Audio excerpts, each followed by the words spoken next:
దేవదాసి విధానం ప్రాచీన కాలం నుండి దేవదాసి విధానం భారతదేశంలో ఉంది. స్త్రీలను దేవాలయాలకు సమర్పించే దురాచారమే ఈ దేవదాసి విధానం. వీరు దేవుని సేవకు జీవితాన్ని అంకితం చేసేవాళ్ళు అనమాట.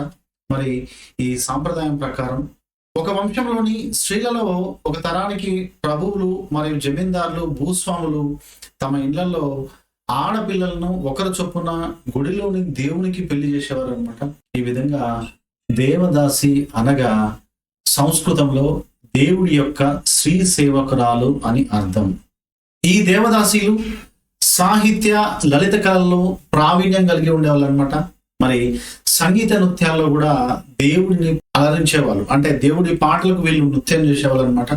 వీరు చేసే నృత్యాలనే సాదరని, దర్బార్ ఆటని, మరి నట్టువ మేళమని, కచేరీ ఆటని అనేవాళ్ళు అనమాట.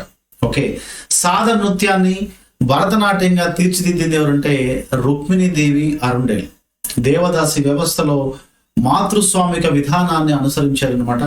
మరి తల్లి నుండి పుత్రికకి వారసురాలన్నమాట. ఓకే, సో మరి ముస్లింలలో ఆడపిల్లలను దర్గాలకు అంకితం చేసే విధానాన్ని అచ్యుతీస్ అంటారు.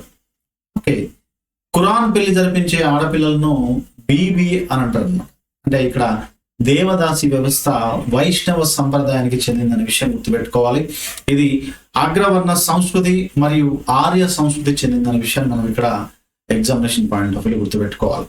ఓకే, సో ఈ దేవదాసి వ్యవస్థ అనే దురాచారానికి వ్యతిరేకంగా పోరాటం చేసిన వ్యక్తులు ఎవరంటే సమాజంలో మనకి భాగ్యరెడ్డి వర్మ తన యొక్క సంస్థ అయిన మన్య సంఘం ఆధ్వర్యంలో దేవదాసి జోగిని వ్యవస్థల నిర్మూలనకు ఉద్యమం చేపట్టిండిన. మరి తెలంగాణలో దేవదాసి వ్యవస్థపై అధ్యయనం చేసింది ఎవరంటే నారాయణ స్వామి మరియు గడియారం రామకృష్ణ, మరి అంతేకాకుండా కళాకృష్ణ ముత్తు లక్ష్మిరెడ్డి, ఈయన తమిళనాడుకు చెందిన వ్యక్తి. తర్వాత రఘుపతి వెంకటరత్నం నాయుడులు, వీళ్ళందరూ కూడా దేవదాసి వ్యవస్థల నిర్మూలనకు కృషి చేసిన వ్యక్తులు అనమాట.